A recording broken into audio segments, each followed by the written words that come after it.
The all-new Elizabeth line through the heart of London is now open.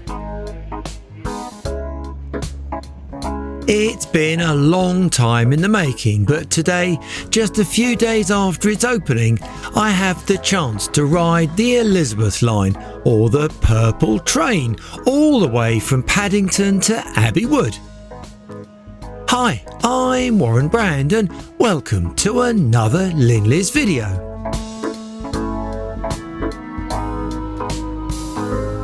Joining the Elizabeth line here at Tottenham Court Road, I'm going to make my way to the Paddington end to start properly at one end.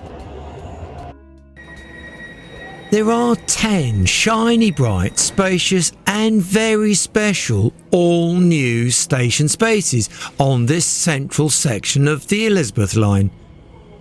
Just to be clear, this new line is not classified as a tube line, nope, it's part of the much bigger CrossRail plan.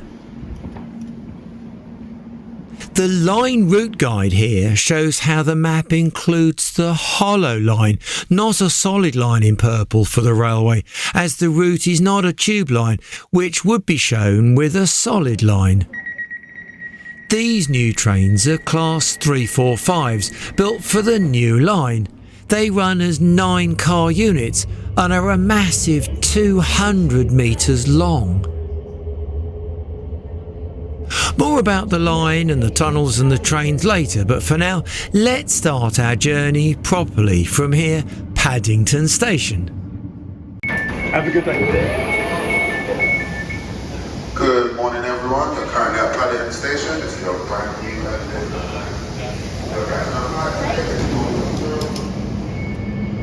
Welcome to Paddington Station. The train now standing on platform B terminates here. All change, please. All change. This train terminates here. Passengers. Trains westbound are not running through yet, so the trains terminate here at platform B. The platforms are lettered, not numbered, with B for trains travelling west and A for those going east. Abbey Wood by Canary Wharf. This train will be calling at Tottenham Court Road, Farringdon, Liverpool Street, Whitechapel, Canary Wharf. The location of Paddington Station dates back to the old Brunel station of 1833, but here, deep below ground in this massive box section, dug below and just to the side of the original GWR mainline station, is this utterly impressive new Elizabeth line station. Joining the train at Paddington, I'm looking forward to a special ride through the new tunnels all the way to Abbey Wood. The next station practically is Bond Street, but this is not yet open for the new line. Most of it is complete, but the final installations and commissioning is needed. The whole station had a massive makeover in 2017 to get ready for the arrival of the Elizabeth line. But for now, we just whoosh through and spot the station sign saying "Opening soon," right in the middle of the roundels. The new tunnel tubes are a massive 7.2 metres in diameter, big enough for full-sized intercity type trains, and space for a walkway along the side too. This is not any ordinary new underground railway line. Back into Tottenham Court Road again, on my way through to Abbey Wood. These platforms are aligned with long sweeping curves so that the station can snake its way smoothly in between other lines deep below London. Most of the new underground stations on the Elizabeth line are bored out and lined with circular rings like in the old days, just so much bigger.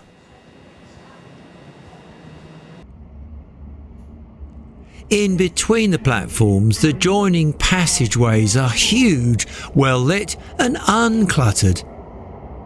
It's very noticeable that there's only limited advertising boards in the area. Most other stations in the Underground are plastered with large posters of adverts promoting shows, services and fancy products, but here, at least so far, there's almost none of these. Farringdon follows next. This is another deep-level chasm tube-style station with a central concourse and cross passages. Stations on this site date back to the early days of the original Metropolitan Railway and is one of the oldest surviving underground stations in the world, but now alongside the other lines including the Circle, the Hammersmith and City, the Thameslink services, the very special Elizabeth Line station adds one of the newest.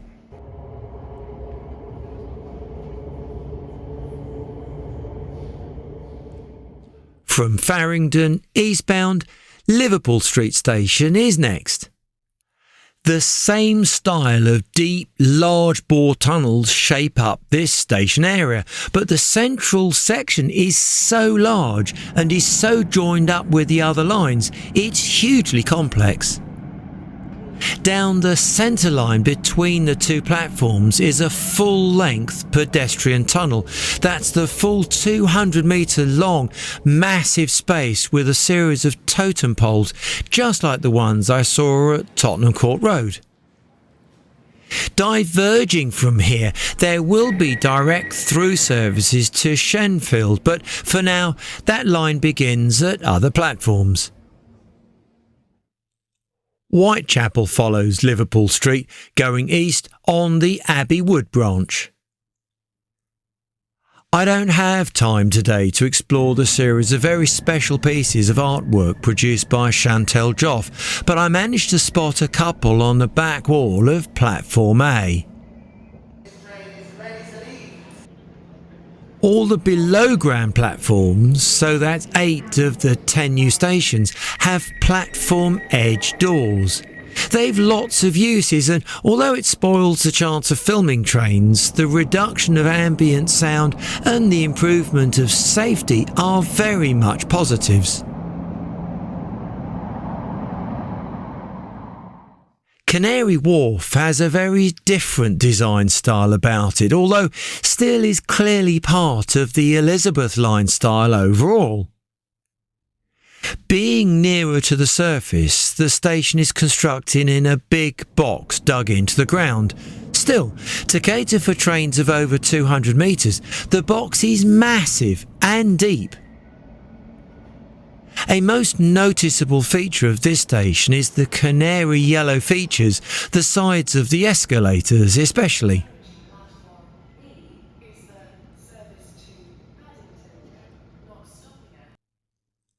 Custom House is one of the 2 stations to have above ground platforms on this new line, the other being Abbey Wood at the end. And I've got my first glimpse of a Class 345 train outside. There are no platform edge doors, and so the feel to the station is that of an ordinary modern commuter station. This train is ready to depart. Please mind the closing doors. From Custom House, the line dives down underground again, and I think making use of some older sections of line.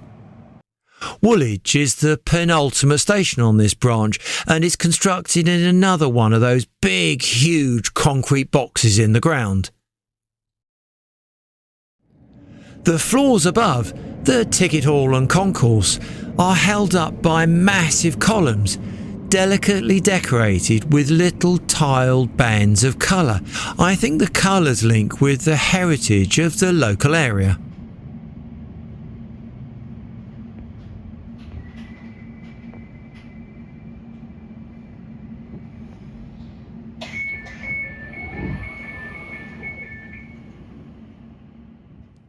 And then we stop at Abbey Wood Station.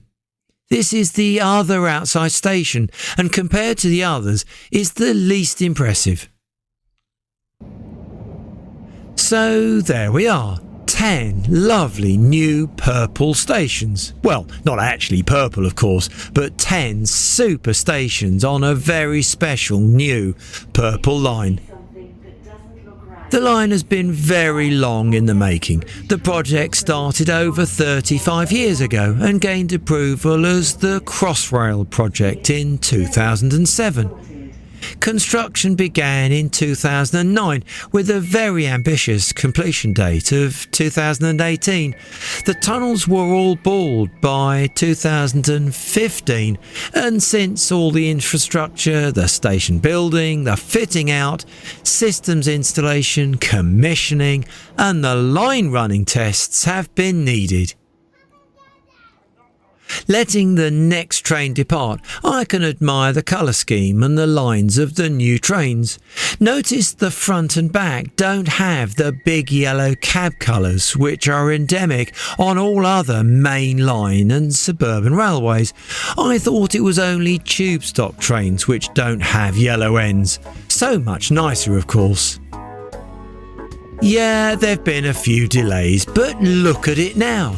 This is a fine example of some very significant engineering, and we should be very proud of it. And it's named to honour our Queen, who formally opened it recently. Thanks for watching and bye for now.